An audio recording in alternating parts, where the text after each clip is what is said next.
Hello and welcome to this video tutorial on how to make these fingerless gloves using Loopity Loops yarn. Come join me and we will take it step by step on how to make these simple and very warm gloves. There's also in the description box a link to take you to make the scarf and the hat that will help make a complete set for these cool days of winter that is upon us. So, let's get started. For this fingerless glove tutorial, we're going to be using Loopity Loops yarn made by Big Twist. The color that I'm using is light gray. Nice thing about this yarn, no needles, no hooks, all hands. Of course they're referring to knitting needles. We will be using a large eye tapestry needle to sew in our ends. I encourage you to have a tape measure and a pair of scissors. So before we start beginning the actual construction of our gloves, I would like for you to take some measurements. I would like for you to measure around your hand. Mine is, I have my finger in between also, so I get about 8 inches because we want it to be loose so that way when you close your knuckles, you know, you have room. So I notice that when I close my knuckles I have 8.5 inches. Okay, then you want to slide it down over where your thumb is and kind of stretch your thumb out a little bit and allow that tape to open up. Mine comes to 9 inches. Okay, and then you want to slide it down, and I want you to bring it a little ways past your wrist here, so probably about 2 or 3 inches here, because a lot of times when we do fingerless gloves you want to bring them down so your coat or your sleeve will help cover and keep your hands warm. So the overall that I'm getting is 9 inches. Now we can do decreases, so we're going to start with, for my arm, at 9 inches, and I'm going to show you how to work from there. Okay, now for some additional measurements in case you're making these as gifts for somebody. Okay, so from the wrist you want to measure about 2 to 3 inches. From the top of the wrist to the knuckles you want to take a measurement there. Mine is about 3 inches. And where their thumb hole is going to be at. So if you measure your thumb up here and just maybe 3/4 of an inch above the wrist there is where our hole opening will be. So that will be, on me it's about 3/4 to an inch, and then the top of that will be about, well, basically be the row before our last row. Okay, something else we're going to be doing is, in the process of learning all of this, I will be showing you how to do the purl stitch, the knit stitch, and the cast off stitch. So it's not just one stitch. I will not be showing you how to do the ribbing stitch because I feel that those stitches are too big for this loop yarn. I will show you how to do rib stitching at the end of the video if you are interested in learning how to do that. So let's move on.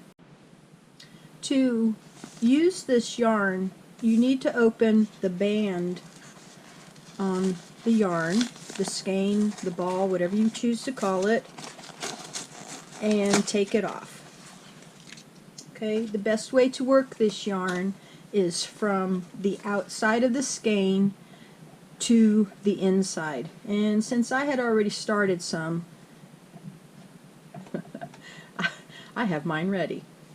Alright?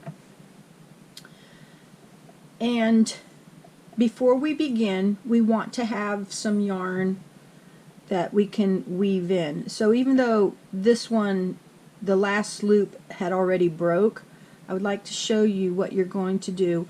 Go in between and pull the little things apart. You see that white line there? That's the mesh stitching that they use. Go ahead and cut that. If your loop started at the very end, please cut 3. Here I'm just going to cut 2 because the first one of mine was already broken. And try to make sure that if you do cut it, that your yarn's not twisted, because I've done it before and I got proof of it.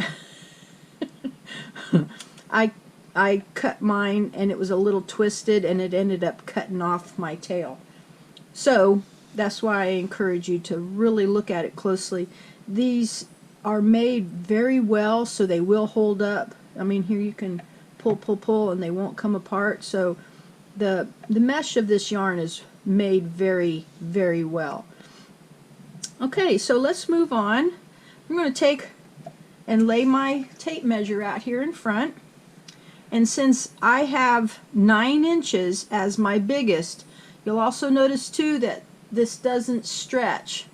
So we want to have a little extra to make sure that we have the right amount.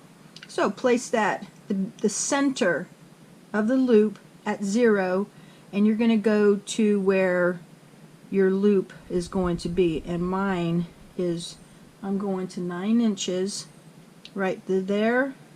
So what you'll want to do next is count 1, 2, 3, 4, 5, 6, 7, 8, 9, 10, 11, 12. I will be starting with 12 loops. And so what I'm going to do next is I'm going to take my tail and I'm going to go in between those 2 loops there. I'm going to make an overhand knot. So just go over, bring it under, and then go through the center of what you just brought over. That's a little overhand knot. And then make sure that this loop where your knot is going to be at is real close to the other loops, and then pull it tight. Not too tight that you break it now. So here we go. We have our loop. Mine is 12, and we're going to place our tail right there in the middle. So let's get started.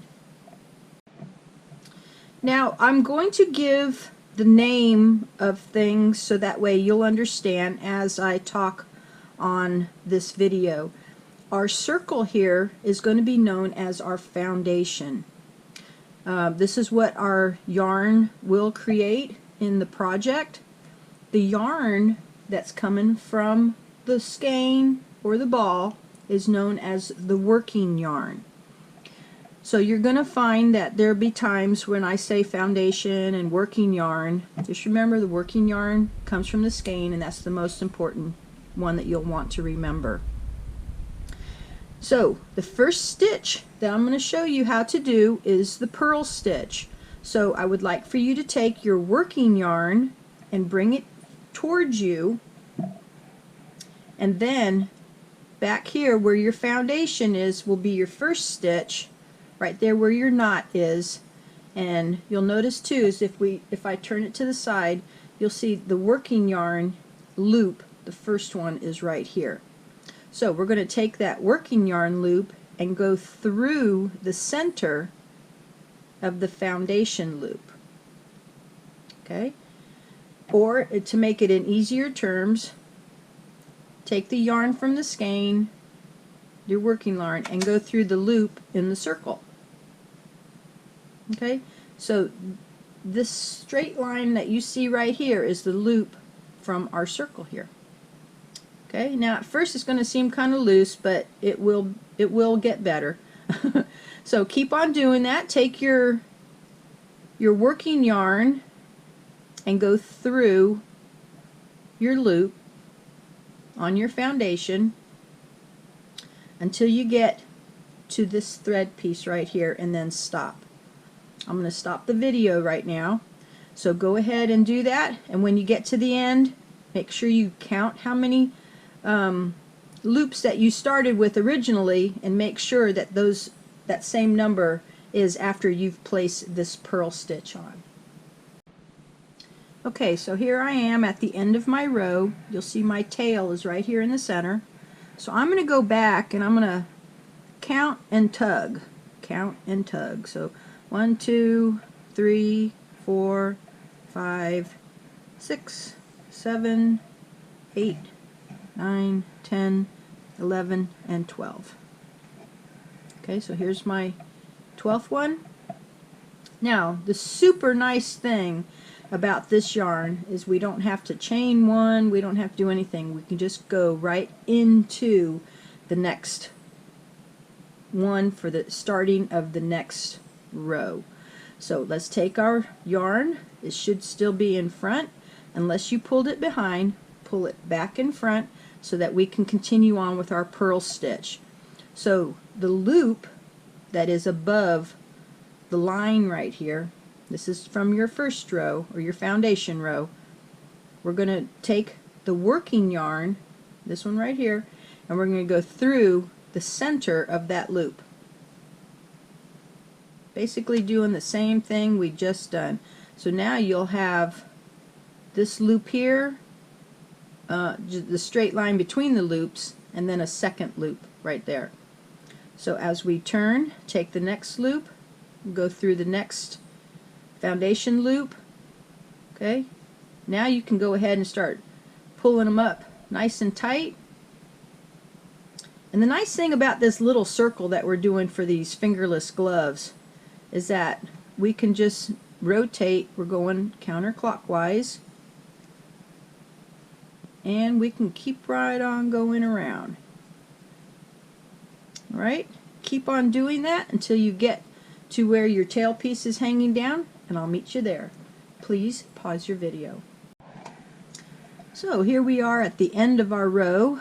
Please double check to make sure you have the same amount of stitches as before. And now we're going to take and we're going to turn this outside so that everything will be facing us the right way. Okay, and then I'm going to go ahead and double check my loops here, make sure that they're up nice and tight. There we go.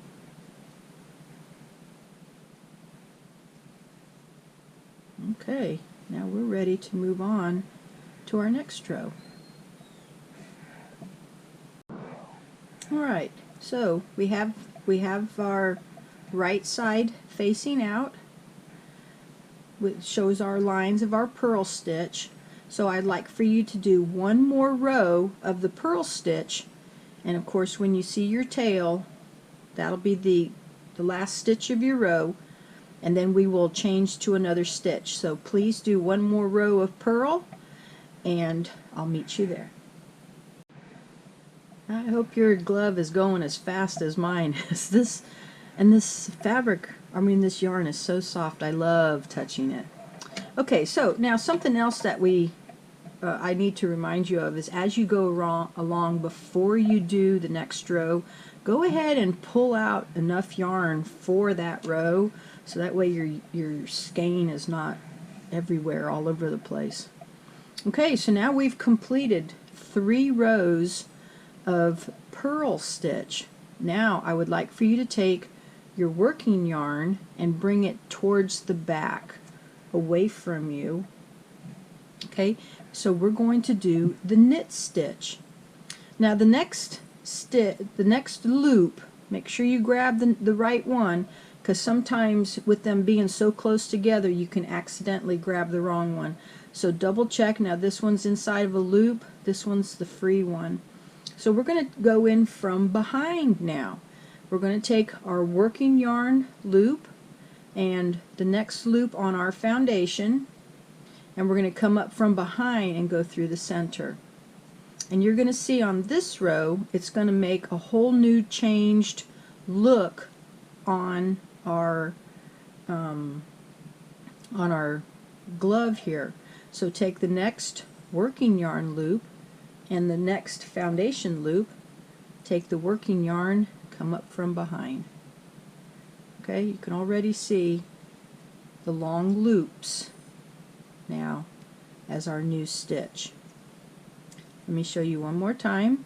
The working yarn here and the foundation one here, come up from behind and pull it through. Okay, also remember at the end of your row or as you go along, pull it up so that the loops are all the way to the end. Okay, go all the way around.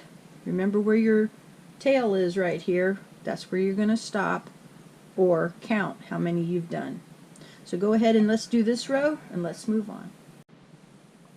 So here's what we have so far. Got our purl stitch.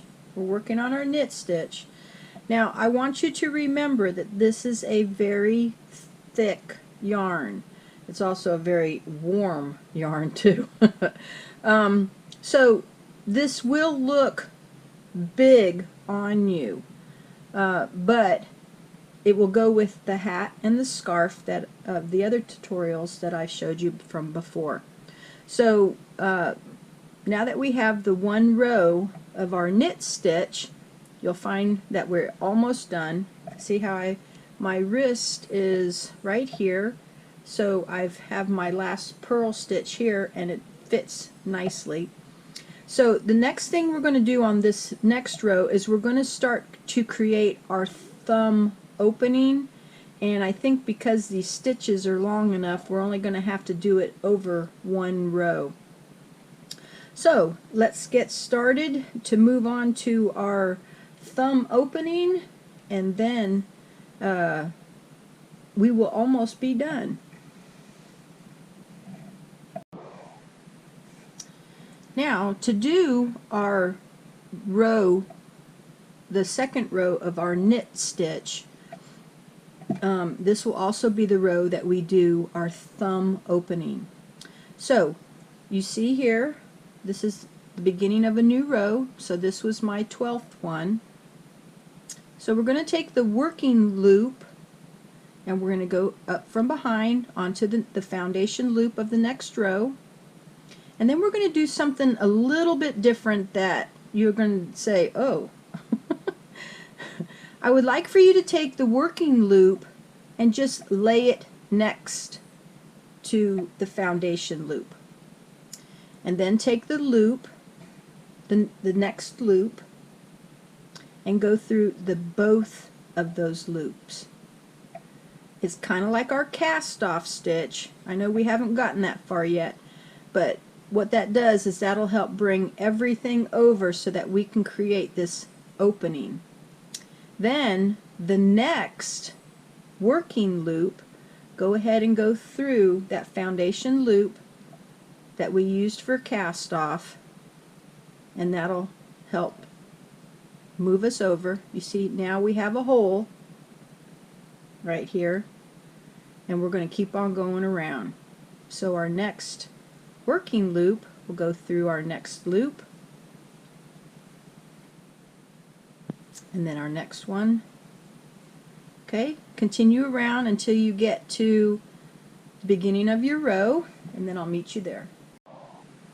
So before we move on, I would like for you to really snug up these loops here.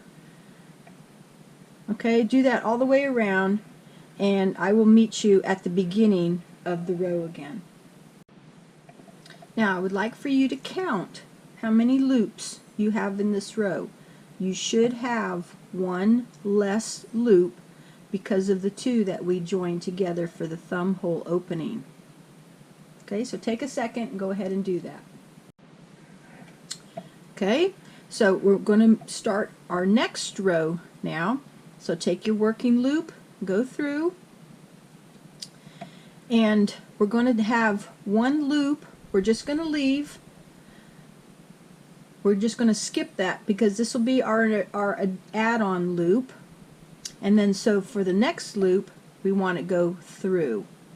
Okay, so we have this hole right here is where our thumb will fit through. So continue on around. We're coming up from behind and pull it through, pull it through. Okay, continue around until we get to the end of your row. Remember, that's where your tail is. Now I've placed my hand through and my thumb through the opening, and I have found that I have plenty of room for my thumb to fit through. Okay, so we have the extra loop that will make it so that we have our original count back, and this is at the end of the row. So let's do one more row of knit stitch, and then I'll show you how to cast off. It's looking good, isn't it? So let's do one more row of the knit stitch and pick up the loop where your thumb is opening is. You still want that loop to be filled, and continue around. When you get to the end of the row, you should have the same original count as you did when we started with our foundation. Since our next row will be our cast off row, double check to make sure all your loops are pulled all the way to the end.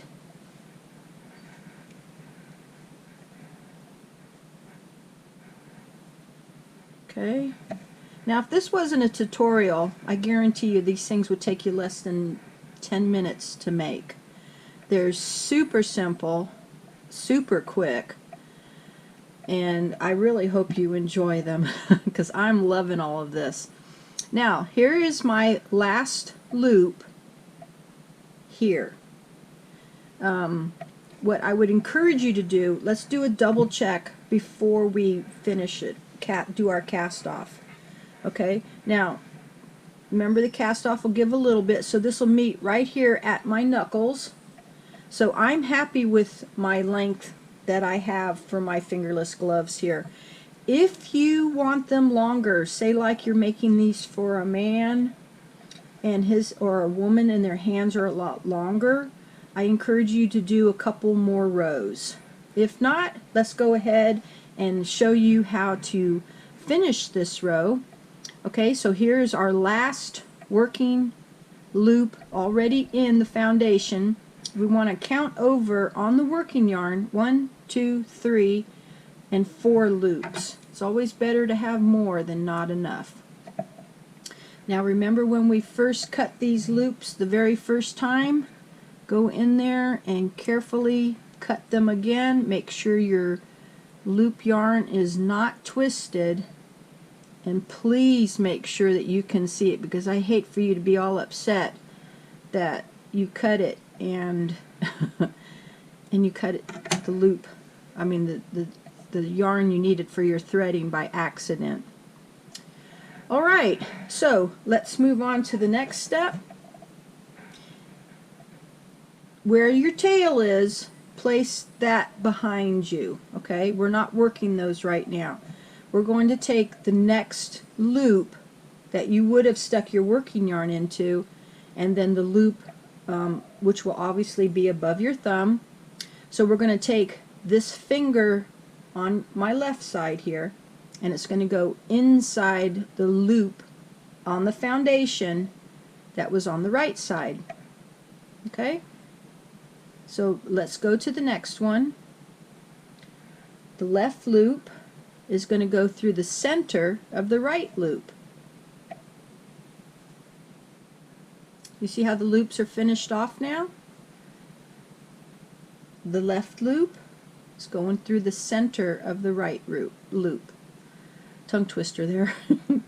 Okay, so keep on going until you get to the end, and I'll show you how to tie it all in and make it look continuous. Okay, so I'm at my last loop. You notice that all the rest of them are done.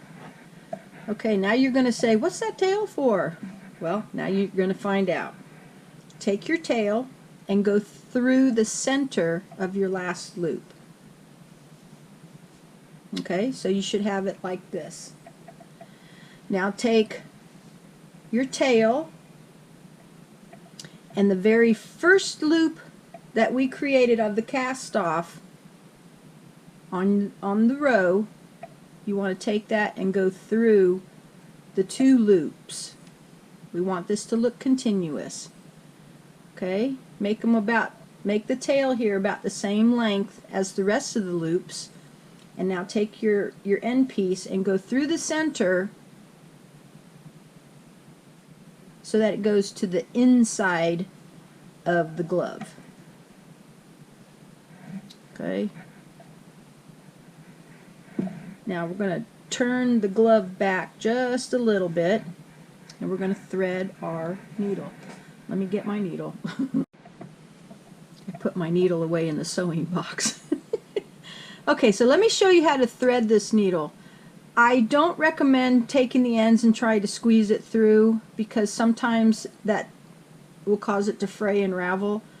So take it between your 4 fingers and pull it tight, and then take the needle, come up from behind, and then squeeze it. And now take all this little furry stuff and push it to one side.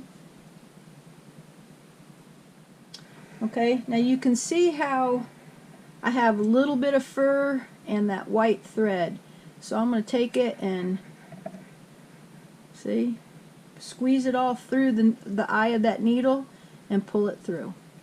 Okay, now we're going to take this loose end here and we're going to weave it across. You don't want it too tight now. And then wherever you came out, go under or over another yarn. Okay, so that stopped it from unraveling that way. Now let's go down. You'll see a couple of these loops in here. Go under one and go under the second one. And then under that, with that second loop, take your needle off. We're just going to do like an overhand knot like we did when we first started the row. So make a little loop with your finger here, take the tail and go under the other one and then pull it through. Now I'm not going to cut it right now. I want it to ease itself back in so it'll work together. And we now have a finished glove. Okay, let me enlarge the camera. Let me see what we got here. It's on medium. Okay, I have a GoPro, so I cannot adjust the focus and stuff. But here we have, now this is for my left hand, and I'm not going to show you any magic, but the nice thing about this style and this design, yes, it's versatile. So it doesn't matter what hand you stick it on. Okay, it looks nice. Here's my, okay. Now I'm going to point something else out to you. Normally I have my nice manicured fingers, but we had new windows stuck in my house, and so I had to pay for the windows. So I'm on break from my manicures because that is a luxury item for me. So sorry about the unmanicured hands. But anyway, this is the finished glove. We're going to take this end and we're going to weave it in the same as we did up here, and you will have a completed glove. Make the second one and you will have a completed set. Now before we leave, I'm going to show you how to do the ribbed cuff if you would prefer to do that. So stay tuned. So to do a ribbed cuff, of course you would do it in a circle, but for demonstration purposes I am going to just do it flat. Okay, so our first stitch will be this one right here. I'm going to come up from behind and pull it up. Then I'm going to take my working yarn, let me hold on to that loop that we just completed, and I'm going to bring it forward. Okay, so our next loop will be a purl stitch. So I'm going to take that and push it through the center of that loop.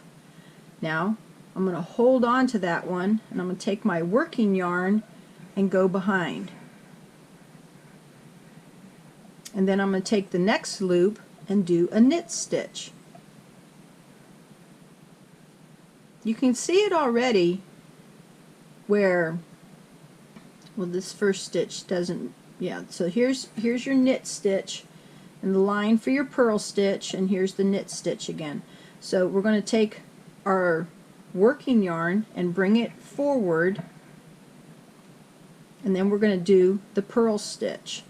So take your loop and go forward to back, hold on to that, and take your working line, your working yarn to the back. Now with your next loop, you're going to come up from behind. Okay, do you get the idea? So we're just constantly bringing the yarn forward and backwards to create a knit and purl stitch. Now the secret of all of this is to make sure that you don't skip a loop in the working yarn or in the foundation yarn. It can be done because I've done it plenty of times. Playing with this loop yarn is super fun. It's super soft, but there are times where you can overlook that one loop and you're going to go, oh my gosh, how did I do that? I've taken plenty of projects apart, like the plan pool blanket that I made with this loop yarn. It was a learning experience and a half. Okay, so of course at the end of every row you'd want to, let's see, oh here I skipped one right there. Okay, and that's our end. So now to go back, you'll notice that our loops are in the front, which means it's a knit stitch. So we're going to come from behind and we're going to pull this one up. Now our next one is a purl stitch because it has the line. So we're going to bring our working yarn forward and take that one loop and go through the purl stitch from front to back. Okay? And then take our working yarn, go behind, and then grab your next loop, come up from behind, and make a knit stitch. Can you see it a little bit better now? It's a really nice change if you wanted to do this for your cuff. It would add definition, but the reason why I chose not to was because I didn't want to confuse the total look of the knit stitch, which is more prominent in the cuff than it would be in the glove itself. So let me bring my glove forward and see how that would kind of look, give you an idea.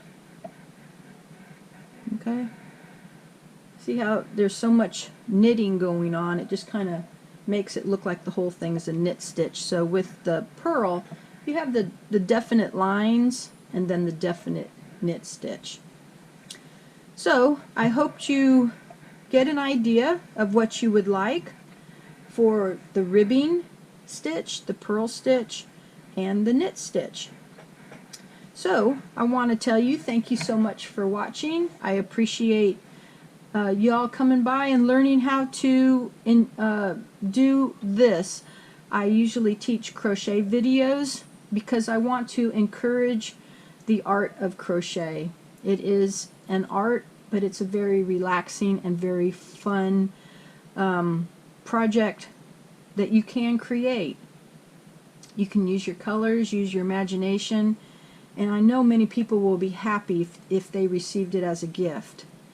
I know my family and friends are happy with what I have to offer for them, and I think that it will be passed on to you as well. So, thank you for joining me again, and hope to see you again in the future. My name is Garnet. Have a great day. Bye-bye.